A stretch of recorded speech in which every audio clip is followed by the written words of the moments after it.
Welcome back to The Knife Life. Today I'm sitting here talking with Master Bladesmith Steve Rollert, and we're going to be talking about Damascus steel, what it is, why we have it, and how it's made. So, without further ado, let's get into it.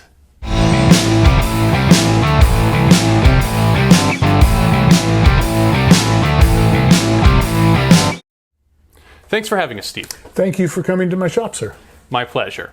So, just for the people who don't know you, can you give us a quick background on your knife-making experience? Yes, sir. I started as an architectural blacksmith, went through blacksmithing school, and then when I graduated blacksmithing school, I was fortunate enough to be accepted for training by Kuzan Oda, a Japanese knife maker and swordsmith, and I studied under Kuzan for 6 years and learned my stock removal knife making as well as my traditional Japanese blade forging techniques from Kuzan. Excellent. I've been a bladesmith for 43 years. So, just a little while. I'm a rank beginner. Rank beginner. Always wanting to learn, though. Yeah.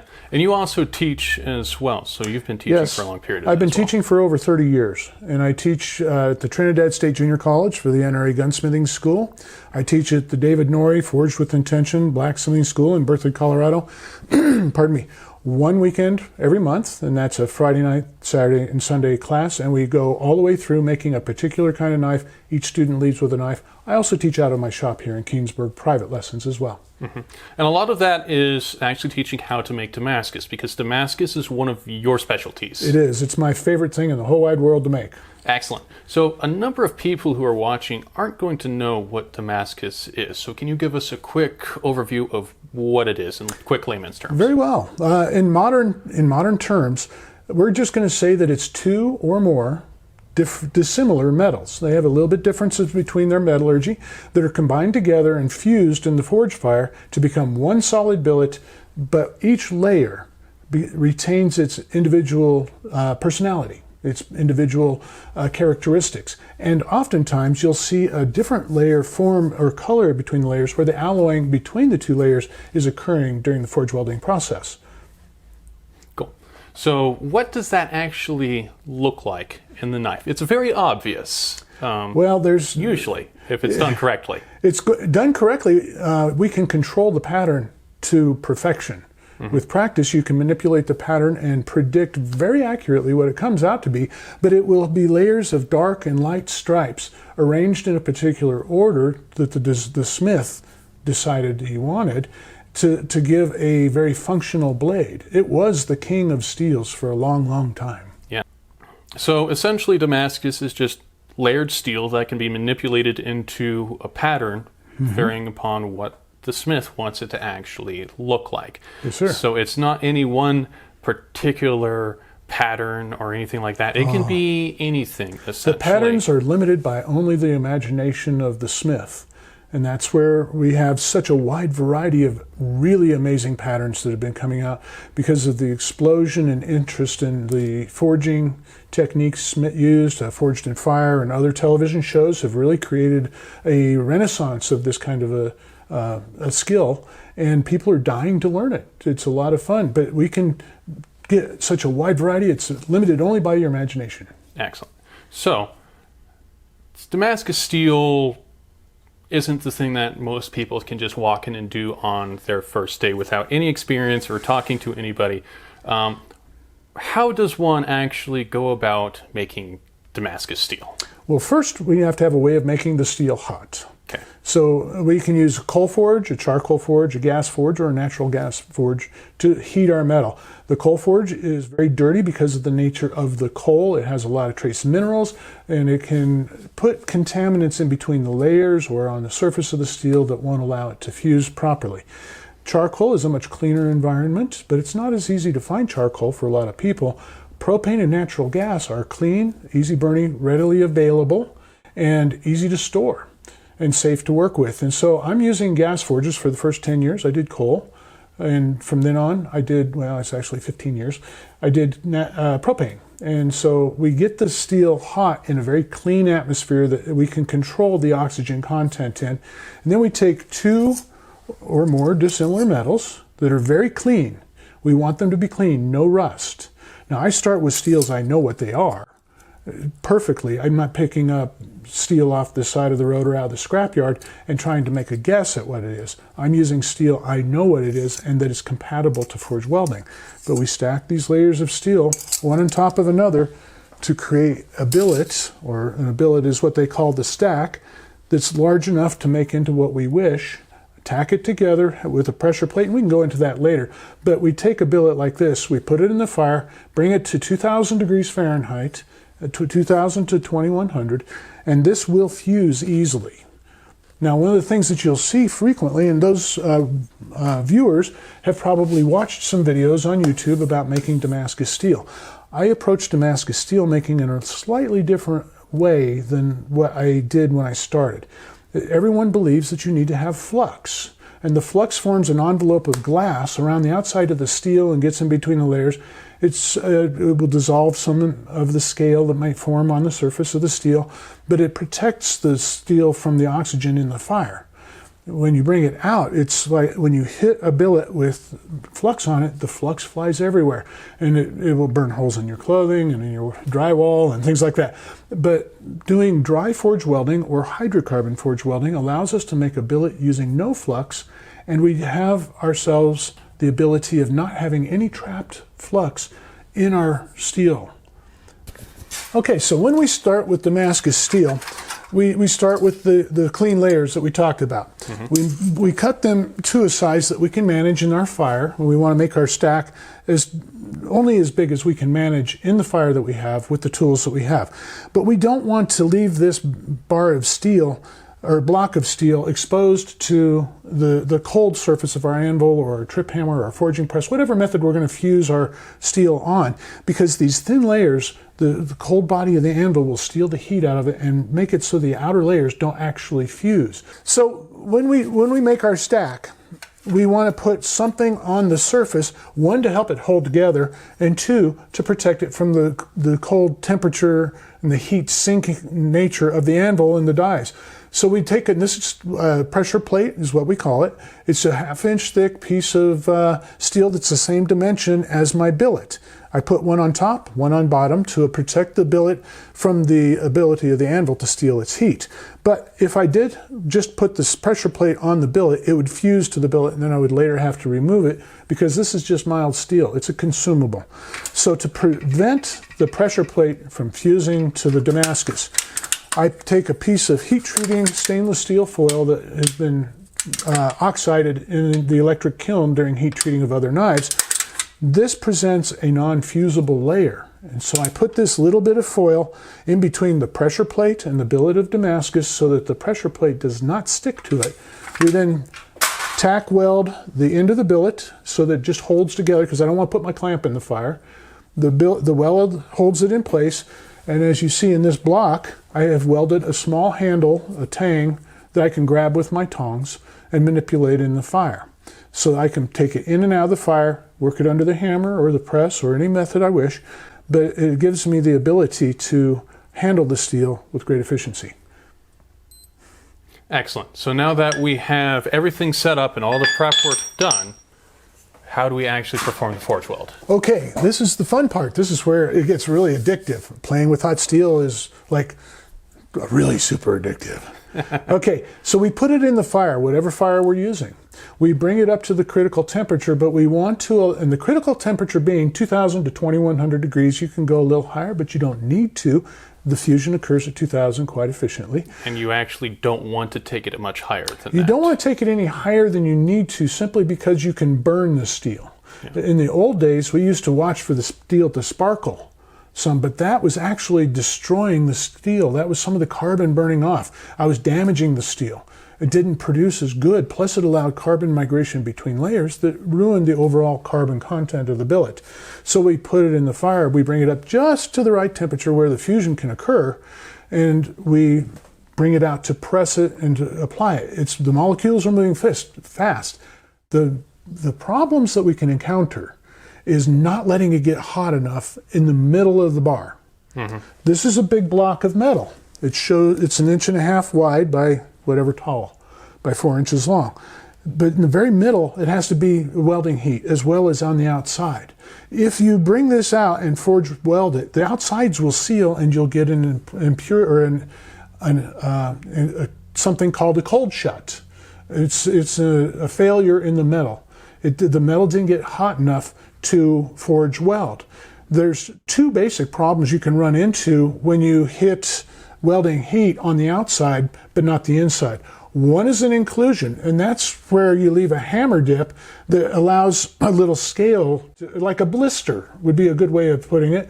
When the metal is struck and sealed around the inside, around the outside, the inclusion can't escape. That impurity can't get out. When I forge out my knife, that continues to stretch longer and longer and becomes a place where the blade can actually come apart. But if we have to let this soak longer than it looks like.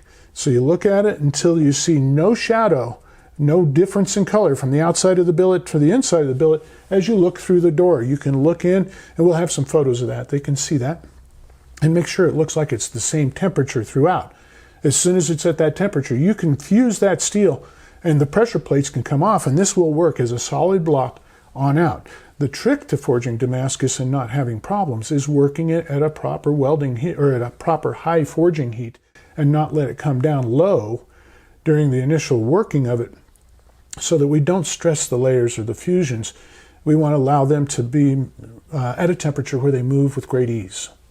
So what you're really looking for is to make sure that you have a uniform temperature throughout, make sure that everything is going to fuse correctly, and then you take it out, bring it over. If you're doing it by hand, you would bring it over to the anvil, and you'd probably have a couple strikers or helpers with sledgehammers who would then strike it and forge everything together. Or in your case, you have delicate flour, or is it delicate pebble? No, delicate flour is my Russian mistress, and you'll have some footage of my Russian mistress. She is a massive, 1 ton, 2 ton air hammer? The weight of the machine is 7,600 pounds. The ram weight is 200 pounds. So there's a little bit of air pressure on top of that ram when it moves up and down. So it's quite a powerful hammer. So you bring the steel over and you use the machine or the sledgehammers by your assistants in order to... Or the forging press. Or press, whatever works. You just need to apply a pressure to the steel in order to get it to actually fuse together. To transfer all the way through that stack. If your stack is too high, your pressure too weak, it doesn't push the layers tight enough together. So if you're going to set your weld with a sledgehammer and a couple of friends and offer them an adult beverage for their effort, you want to keep your stack a little bit shorter so that the fusion can be guaranteed entirely and completely through the billet. It'll make your life a lot easier. The bigger your machines, the more mass of metal they can move, and you can make bigger billets that can make swords and whatever else you wish. Excellent. So now we have forged this block together. We have a bunch of layers of steel just sitting together in a 4-inch by whatever the dimensions happen to be. Like this one. Yeah, pretty much like this. So we now have this. What do we do next? We draw that out into a long bar. And you want to make sure that that bar is pretty level, or the same thickness end to end, about the same width end to end. And that will allow us to stretch the metal, make the layers thinner, but it also makes it so that we can cut it into several pieces. Now, from one of my demonstrations, I have the next step.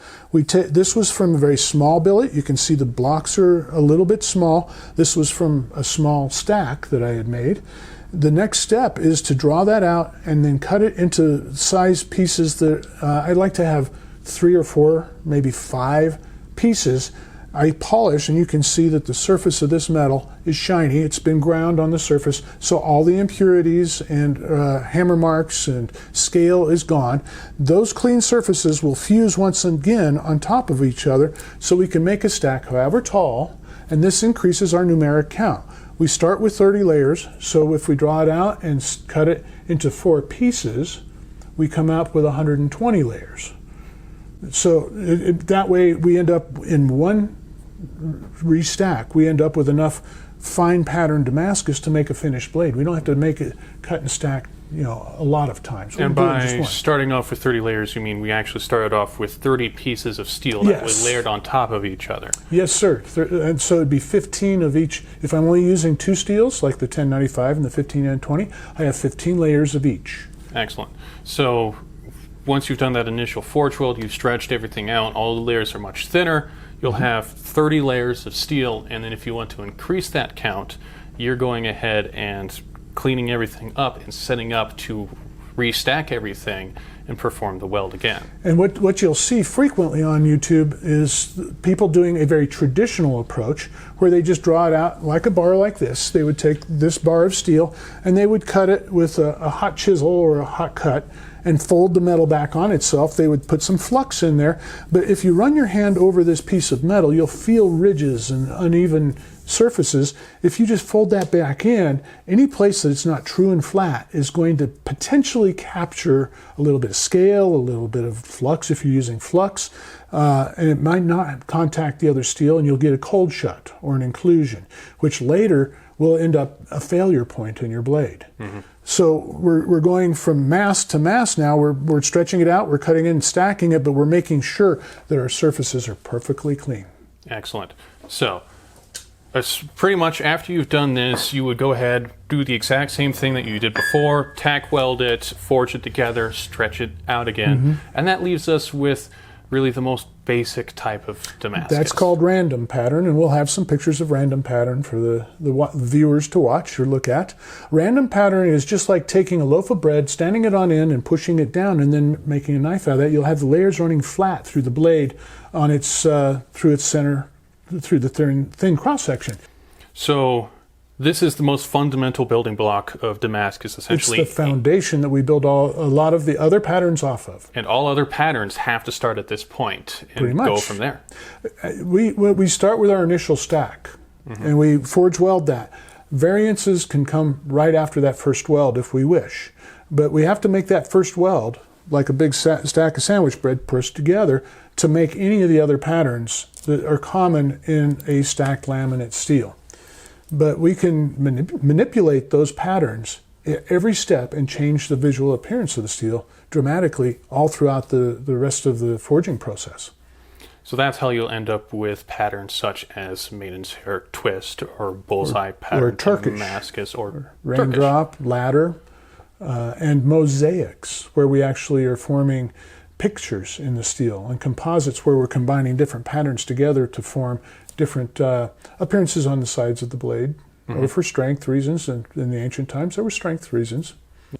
So you've mentioned to me before, off camera, the differences between two different types of forge welding. So you have the traditional method, and then there's the method that you've adopted. Can you tell us a little bit about the two methods and why you do one over the other? Okay, I was traditionally, the very first forge welding I was taught was using borax as a flux.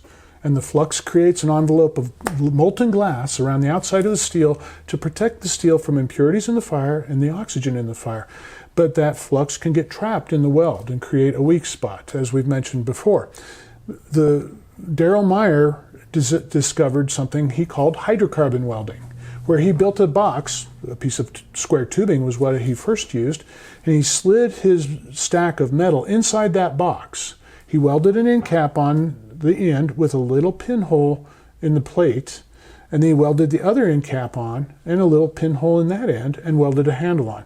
He dipped that in kerosene or diesel fuel, and that's where the hydrocarbon comes in, because he's created a box that replaces the envelope of glass. And inside, though, there's oxygen, there's air in that box. So by putting in a flammable fluid, you want to use gas, but like kerosene or diesel oil, it would consume the oxygen inside that box and create a completely oxygen-free environment for the steel. He then pressed or hammered that box, and the billet would forge weld inside to create a fusion, but with no flux and no weak spots in it. I got tired. Owen Wood and I used this method for about a year, and we got really tired of building boxes. And being the lazy sort of scallywag I am, I thought, well, the box Do we need it? If our steel is clean when we start, we don't really need the box as long as they're in close proximity to each other. I had done shim stock Damascus in the coal forge before, and that's how I knew to use the pressure plates, but they were there for a different reason at that time. They were there to keep the metal from expanding, because the super thin layers catch the heat on the outside, they open up, they expand, they create air spaces where gases and crud from the fire can get in between, and you get a cold shutter and inclusion. So I had the pressure plates there. We tried it. We thought, well, we can sacrifice about $30 with steel. And we tried it, and behold, it worked. We didn't have to have the box anymore, and it was a completely dry weld. It's not a hydrocarbon weld because we're not using any flammable fluids or anything to consume the gas. We're just throwing it in the fire and fusing it. The funny thing is, I have had hundreds of students I've taught this technique to. Back when I was producing forge welds with flux, my students frequently had terrible flaws in their steel. I have yet to have one student fail their billet using the dry forge welding method. Mm-hmm. But it's not me, it's just the science. The science works. Yeah. So essentially what you've done is you've removed flux from the equation. Yes, sir. You've surface ground the steel down so that it fits on top of each other precisely, and there's no oxygen between the layers, which completely removes the need for the flux. Mm-hmm. And then from there you can forge weld everything together, and it just works better overall. Easier. It's easier for the students, and it's safer. You don't have liquid glass flying all over the shop. You don't have to have a surface grinder to do this. The common knife maker and hobbyists at home can do this with the belt grinder on a platen, the steel platen, or on a disc sander. Just get the hammer marks out and make sure that you've got a flat surface, and you will be able to do a dry forge weld without having to have the expensive machine shop equipment like a surface grinder. It's something that can be done by the common Joe. Excellent. So Damascus, as you've mentioned to me, Damascus used to be the king of steels. Yes, it was. Why was it really known as the king of steels? Why was it so sought after, even though it was so much more labor intensive in order to make? Well, a historian could probably answer much more eloquently than me, but it was the ability to make a sword that would not break and that actually held an edge. So you're making the transition from a time when they were learning about iron, and I'm oversimplifying everything. They hadn't learned about carbon content very well yet. But through the forge welding in the Damascus, during the early experiments in melting of steels, they found that some was very, very hard and some of it was not. But the very, very hard steel would crack and break readily and easily, but the soft steel wouldn't hold an edge. So what they did was laminate the high carbon steel and the soft steel into almost like plywood to make a blade that would bend but not break, and yet hold an edge and still cut. And everyone's heard of San Mai, where you have a real high carbon steel core and two soft laminates on the outside, like a sandwich. And the principle behind that was to make the very valuable, super valuable high carbon steel that they had at the time go further, because they could use a very thin strip of it or ribbon of it sandwiched between two things to hold it together, to keep it from breaking apart. But a sword made with laminated steel would behave similar to plywood. It would be more durable and would resist breaking much more efficiently. But what they used was high carbon steel and wrought iron. Now, wrought iron has no carbon. High carbon steel may have above 2% carbon in it, depending upon where it was made and how it was made. But when you layered high carbon on wrought iron and then did the forge welding, there's an interesting thing called carbon migration that occurs between the layers. And from high concentrations of carbon going into low concentrations, the overall carbon content level of the steel lowered considerably if they did a whole lot of forge welds. Now, in that day, that was not a necessarily undesirable effect to have. But in today's age, where we're starting with space age steels that are super clean and alloyed in special ways, we can start with all carbon steel so that we have no dead spots on the blade whatsoever. Because with wrought iron and high carbon steel, the wrought iron will want to wear away quicker than the high carbon steel, which makes great for making a serrated edge if you twist the steel. But if you have a soft layer along the cutting edge, it'll tend to roll over, and that makes a dead spot on your blade, which doesn't cut. And we all know we don't want knives that don't cut. Yeah, that would be somewhat detrimental to our use. So today we're using all high carbon steels. The 15N20 has about 0.75% carbon, but it also has nickel. The 1095 or 1085 or any of the straight carbon steels we have enough carbon to become very, very hard, but they don't have the nickel in them. So when we stack these steels up, we want to have a contrast between layers. So we can either make that contrast with chromium, like an 01 tool steel has chromium, or the 15N20, also known as L6, will have nickel in it. And those two things fuse well together and have no dead spots in the edge. So we can heat treat that blade and have a nice uniform hardness throughout the cutting edge with no soft spots, but yet we get the beautiful patterns on the side of the blade.